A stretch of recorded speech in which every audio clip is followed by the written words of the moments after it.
के अंदर है। जब सलाम फिर गया, मुक्तदी आज़ाद है, इमाम आज़ाद है। आपका दिल नहीं चाह रहा दुआ करने को, आप उठकर चले जाएं। इमाम का दिल चाह रहा है वो बैठा रहे, दुआ करे, आप उसके पाबंद नहीं है, आपको आज़ादी है। लेकिन अगर इमाम दुआ कर रहा है और आप भी साथ में दुआ करना चाह रहे हैं, आपका भी दिल चाह रहा है, या इमाम ने कोई थोड़ा सा बुलंद आवाज से दुआ कर ली और आपको भाग गई यार मेरे को भी यही दुआ चाहिए, तो कोई हर्ज नहीं, आप भी उसमें शामिल हो जाएं। तो नमाज तक तो आप उसके पाबंद हैं। जब नमाज खत्म हो जाए, आपकी तमन्नाएं अलग हैं, इमाम की तमन्नाएं अलग हैं, आप अल्लाह से अलग अलग दुआएं भी कर सकते हैं और इज्तिमाई दुआ भी कर सकते हैं। इज्तिमा खास फर्जों के बाद तो साबित नहीं है, अलबत्ता और कई मौकों पर अल्लाह के रसूल से इज्तिमा साबित है। मसलन अल्लाह के रसूल एक दफा खुतबा दे रहे थे जुमे का, और एक आदमी ने आकर के शिकायत की कि या रसूलल्लाह हमारी चरागाहें खुश्क हो गई और ये हो गया, बच्चे मर रहे हैं, हम भूखे मर रहे हैं और जानवर भी प्यासे मर रहे हैं, पानी नहीं है, बारिश नहीं है। अल्लाह के रसूल ने मिंबर पर खड़े हुए आपने हाथ उठा दिए और तमाम सहाबा ने आपके साथ हाथ उठाए और आपने दुआ की। तो इस तरह इज्तिमा जो है दुआ के साथ खास फर्जों के बाद तो साबित नहीं है, अलबत्ता दूसरी जगह दूसरे मकामात पर साबित है। उस पर कयास करते हुए आप ऐसा कर भी सकते हैं, लेकिन ये लाजमी सुन्नत नहीं है। मोहतरम कारी साहब, सवाल यह है कि जब किसी को ये बात बताई जाती है कि हदीस ज़ईफ है, तो सुनते ही जवाब ये मिलता है कि उसको ज़ईफ करार देने वाले भी तो इंसान ही थे। इस बात का क्या हल है? इस बात का आसान हल है। देखिए, कुरान मजीद ने मुख्तलिफ जराइम पर मुख्तलिफ शहादतें मांगी हैं, मुख्तलिफ शहादतें मांगी और हमें हुक्म किया है कि तुम गवाही दो। मसलन एक चोर है, उसने चोरी की है, तो दो बंदे उसकी गवाही दें। और वो गवाही कौन देंगे? चोरी करने वाला भी इंसान है और फैसला करने वाला वो भी इंसान है, और उसको पकड़कर अदालत में पेश करने वाले वो भी इंसान है, और जो गवाही दे रहे हैं वो भी इंसान है। अगर हम इंसान की रट लगाकर ये देखें कि मियाँ इनकी गवाही पर इसका हाथ कट जाए, दो बंदों के कहने पर इसका हाथ कट जाए तो जुल्म है।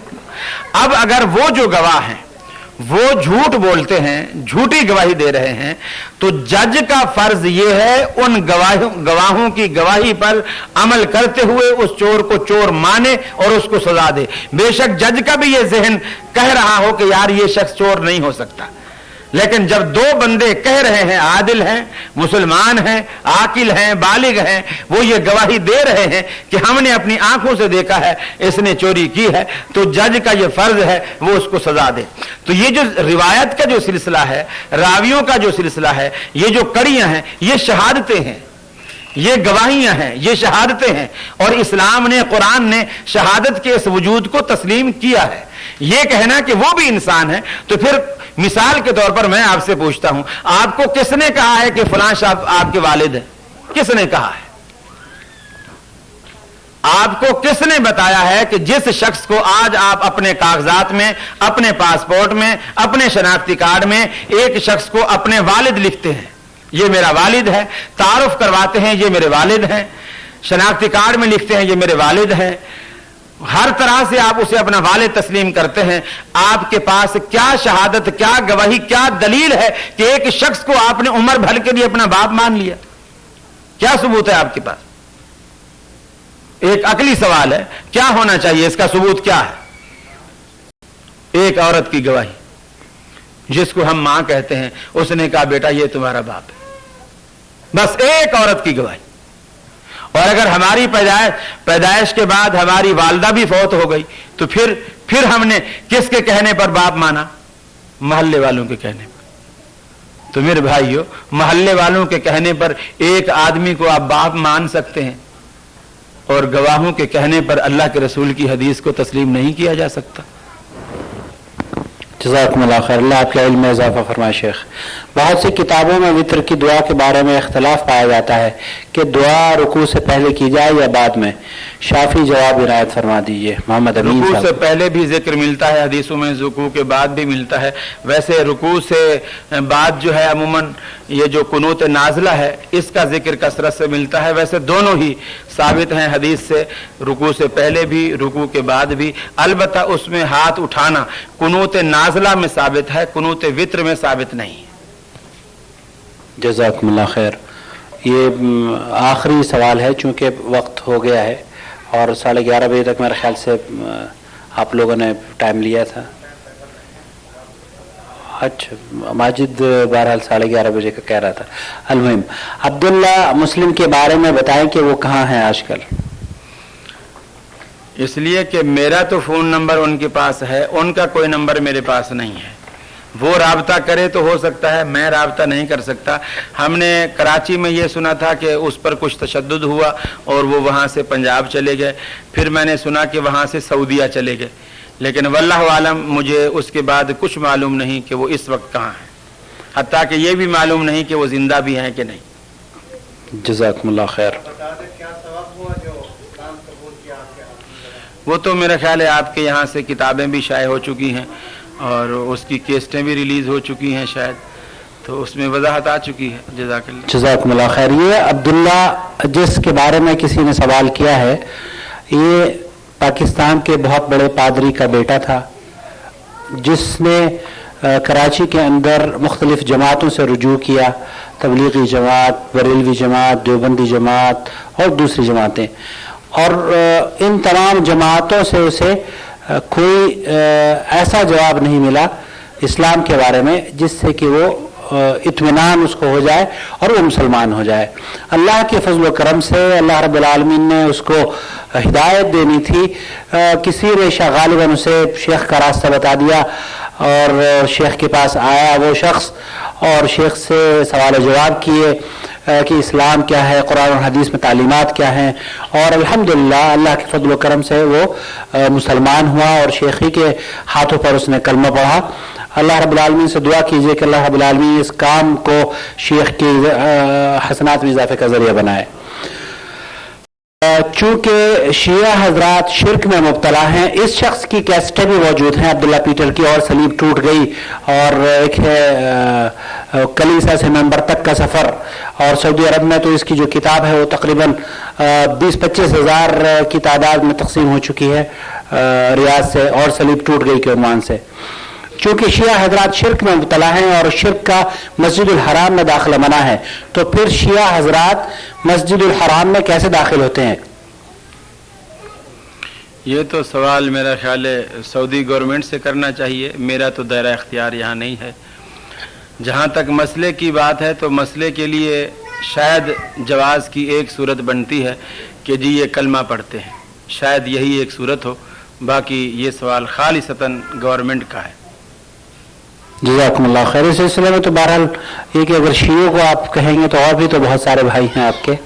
جہاد فی سبیل اللہ کسے کہتے ہیں؟ ایک مذہبی اسکالر نے ایک ٹی وی چینل پر بتایا کہ جو جنگ عراق یا افغانستان میں لڑی جا رہی ہے وہ جہاد فی سبیل اللہ نہیں ہے. جہاد فی سبیل اللہ اسے کہتے ہیں کہ اللہ کے دین کی حفاظت کے لیے کوشش اور اشاعت کے لیے تبلیغ کی جائے. ہر وہ کوشش جو بھی آپ اللہ کے دین کو اونچا رکھنے کے لیے کرتے ہیں, وہ چاہے زبان سے ہو, چاہے قلم سے ہو, چاہے تلوار سے ہو, چاہے گولی سے ہو, ہر وہ کوشش جس کے مقصد میں اللہ کے دین کی سربلندی شامل ہے وہ جہاد ہے. وہ عراق میں ہو, وہ پاکستان میں ہو, وہ کسی بھی جگہ ہو. جزاکم اللہ خیر. سوال یہ ہے کیا اللہ کے نبی کو نور سے پیدا کیا گیا ہے؟ اس کی کوئی دلیل نہیں. رسول اللہ صلی اللہ علیہ وسلم نے خود فرمایا انا سید ولد آدم, میں تمام آدمیت کا سردار ہوں, جتنی بھی آدم کی اولاد ہے اس میں سے ہوں, اور آدم کا بیٹا ہوں, آدم کی اولاد سے ہوں. تو جب آدم کی اولاد سے آپ نے کہہ دیا, پھر یہ کہنا کہ آپ کی پیدائش نور سے ہے, اس کی کوئی دلیل نہیں.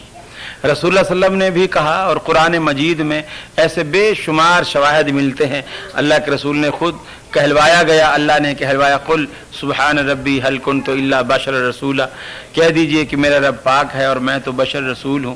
اسی طرح قرآن مجید میں اللہ نے یہ بھی کہا کہ لو کان فی الارض ملائکۃ یمشون मुतमइन्नीना लनज़्ज़लना अलैहिम मिनस समाए मलकर रसूला। अगर ज़मीन में फरिश्ते आबाद होते, वही रहते, वही खाते पीते यहाँ, तो हम आसमान से उनके लिए रसूल भी फरिश्ता उतारते। गोया यहाँ चूँकि इंसान बसते हैं तो हमने रसूल भी वैसा ही दिया है, और ये हमारी तबीयत और ज़रूरत के बिल्कुल मुताबिक और तकाज़े के मुताबिक है। अगर यहाँ कोई नूर रसूल फरिश्ता रसूल आता तो आपको शादियाँ नहीं करने देता। फरिश्ते तो शादियां नहीं करते, वो कहते अल्लाह ने तुम पर मेरी इत्तिबा और मेरी सुन्नत लाजिम करार दी है। जब मैं शादियां नहीं करता तुम क्यों करते हो? मैं पानी नहीं पीता तुम क्यों पीते हो? मैं रोटी नहीं खाता तुम क्यों खाते हो? मैं बाथरूम अपने घर में नहीं बनवाता तुम क्यों बनवाते हो? तो हमारा तो जीना हराम कर देता वो रसूल। तो अल्लाह रब्बुल आलमीन ने बिल्कुल जो हमारी ज़रूरतें थी उन ज़रूरतों को सामने रखते हुए उसी जिन्स में से हमें रसूल दिया, जो कभी ओद में गिरता है, दांत मुबारक शहीद होता है, खून बहता है, जख्मी होते हैं, जंगे खंदक में आप प्यासे होते हैं, भूखे होते हैं, पेट पर पत्थर बांधते हैं।